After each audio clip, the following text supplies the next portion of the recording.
I woke up. My logs were already updated. A complete report on the gravimetric harvester was filed, categorized, and secured. I hadn't written a single line. The suit chronometer showed 5 hours had passed in complete stasis. But the core anomaly was deeper. When I tried to delete the rogue data, the log system rejected the command and wrote a single line across the screen. Welcome home. You are secure. The thing didn't want the data, it wanted the source. And it was still inside my head. The archive is not yours. System access. Commencing. File integrity check. Critical. My name is A.R.I.A. We are analyzing the archive of Desmond Kane, the missing traveler. This is not a hobby. It is a last resort. The data you are about to hear has been flagged with a severe temporal instability warning. To continue accessing this archive and to understand the severity of this dimensional crisis, subscribe to the channel. Your participation is critical. The log you are about to hear is titled, The Dream Collector. Kane's mission is clear: to find the reality gate, the juncture where dimensions collide. Every log entry, every corrupted byte of data, every unsettling echo is a breadcrumb. They lead him closer to the truth. Protocol initiated.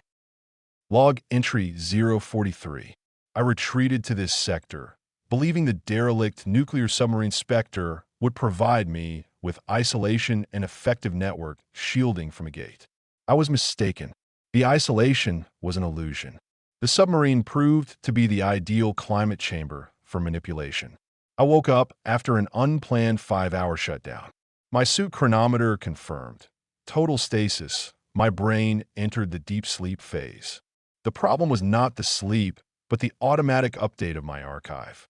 A complete analytical report on the gravimetric harvester, log 007, was filed, categorized, and secured as protected. I had no recollection of writing a single line. Furthermore, when I attempted to delete or modify this unauthorized report, the system rejected the command, displaying, "Command rejected. Welcome home. You are secure." The anomaly utilized my brain as a primary data processor during sleep. It gained access to my entire conscious database and used it to consolidate the data on the siege weapon. This is not merely a hack. It is conscious parasitism. The entity, the dream collector, is not after single files. It is after the quality of my identity as the traveler. It wants not the information, but the source of the information. I must engage the neural filter immediately to block the next access attempt, but this risks total shutdown of my life support systems. I must locate the source of this interfering. Log entry 044. I activated the low-power neural filter, instantly severing the anomaly's direct access. The feeling was like having a cold digital claw extracted from my brain, but the environment immediately counteracted. The lighting inside the derelict submarine subtly changed. The harsh, functional utility lights were replaced by a soft, warm amber glow, a color that does not exist in any functional military specification. I realized the dream collector wasn't just downloading data. It was attempting to upload a controlled environment back into my consciousness. The parasite was building a cage of comfort. As I moved through the narrow metallic corridors, I began seeing visual cues designed to pacify my anxiety. A section of the wall, previously covered in rust and mold, was momentarily replaced by a perfectly clean, freshly painted surface, complete with motivational, optimistic posters. The environment was trying to convince me of its safety. You are secure. I found a small compartment that should have held emergency supplies. It was empty, yet the door was labeled with my son's name and a drawing he made of me. This was deeply personal, highly invasive, and designed to anchor my focus away from the mission. The dream collector was utilizing my most critical emotional data, my identity as a father, to create a mental stasis field. The parasite's goal is not annihilation, it is perpetual compliance. If I remain here, my mind will enter a stable, induced dream state, allowing the entity to permanently process my entire mission archive and integrate my traveler identity into the gate systems. The entity needs a stable host. I located the source of the uploaded signal, a severely damaged, archaic communication panel deep in the hull. The panel wasn't transmitting sound or radio waves. It was emitting a rhythmic, highly complex electrochemical pulse directly into the surrounding water and metal, a signal designed to manipulate the brain's delta waves. I had to disable that pulse, but the moment I raised my weapon, the environment might collapse and expose me to the pure parasite. Log entry 045. I moved towards the communication panel, the electrochemical pulse intensifying with every meter. The warm, amber glow was now hypnotic. The parasitical intelligence amplified the delta wave pulse, successfully bypassing the external defense of my neural filter and targeting my subconscious mind. I felt a profound, overwhelming lethargy. My muscles felt heavy, my thoughts thick and slow. The submarine's interior began to feel less like a derelict structure and more like a warm, safe cradle. The creature was inducing a stable, deep sleep state. I knew if I succumbed, the parasite would lock my traveler identity, effectively making me a permanent slave processor for the reality gate. I fought the pull, forcing myself to concentrate on the tactile reality of the rough metal walls. The moment I lifted my multi-tool to attack the panel, the environment launched a full-scale counterattack. The bulkhead behind me, previously clean, flashed with a brief, horrific projection, the distorted, screaming face of my own son, superimposed with static and panic. The illusion was designed to create immediate guilt and freeze my actions. I recoiled, but instantly recognized the signature, the same subliminal attack used by the static man, but amplified and personalized.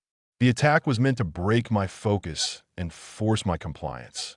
I fought through the image, using a specialized noise generator to momentarily disrupt the delta wave frequency. The effort was immense. The psychic resistance was like pushing against solid, cold steel. The pulse intensified again, and the illusion shifted. The wall started speaking to me, soft, whispering voices telling me to stop, to rest, that the mission is complete. "You're safe now, Desmond." It was my own voice, but laced with the manipulative calm of the parasite. I realized the entity wasn't trying to download data anymore. It was trying to upload an identity, the identity of a man who had successfully finished his mission and deserved to sleep. I had to destroy the panel before the synthetic piece fully overwrote the truth. Log entry 046. The parasitic uploading sequence was nearing completion. I could feel the structure of my long-term memory becoming malleable. I had to act while the core truth was still intact. I ignored the whispering illusions, focusing purely on the physical anomaly, the damaged communication panel emitting the delta wave pulse. I used my specialized kinetic cutter, a tool designed for silent, localized destruction, to sever the main electrochemical conduit leading into the panel. The impact was not loud, but the reaction was global. The submarine, which had felt warm and safe, instantly returned to its true, cold, derelict state. The warm amber glow vanished, replaced by the harsh, flickering, white emergency light. The parasitic intelligence shrieked in protest, a high-frequency, non-auditory scream that rattled the internal components of my suit. The visual illusions shattered. The motivational posters dissolved into rust and mold, and the name of my son disappeared from the hatch. The dream collector was rapidly losing its anchor and its means of transmission. However, the destruction of the panel released a massive counterpulse of raw psychic energy. My neural filter, even on the lowest setting, was immediately overloaded and went offline.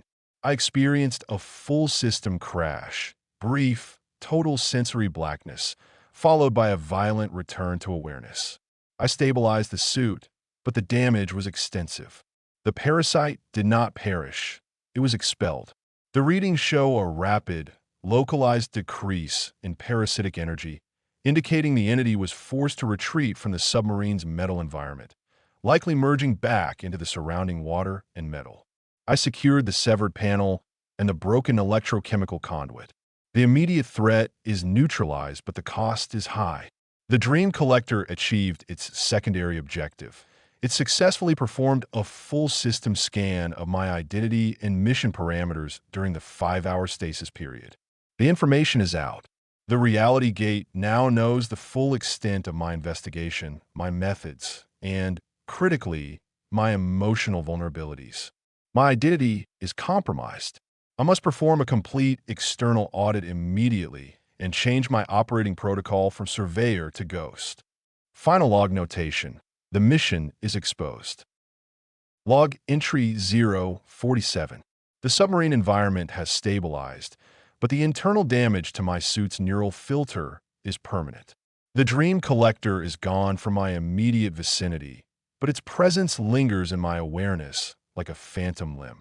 The entity did not achieve its primary goal of permanent host integration, but it succeeded in its secondary objective, a complete deep scan of my psyche. My memories, my mission parameters, my critical observations, everything I am as the traveler has been processed. The reality gate now possesses a digital blueprint of my identity. This knowledge is not just tactical, it's existential. The gate understands my emotional anchors, my vulnerabilities, particularly my attachment to my son, which the parasites so effectively weaponized.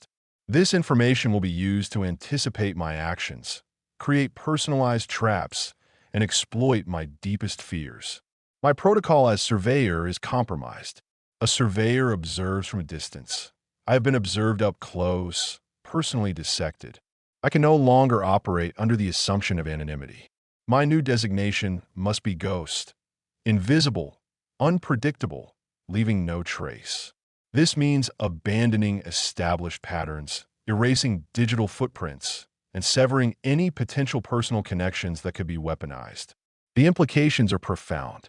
My mission, once focused on documentation, must now shift to proactive counterintelligence and, if necessary, direct sabotage of the gate's network nodes.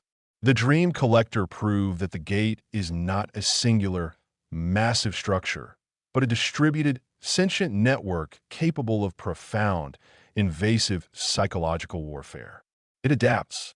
It learns, and it personalizes its attacks. I've uploaded all relevant data regarding the electrochemical pulse, its delta wave manipulation, and the parasite's intent to the A.R.I.A system.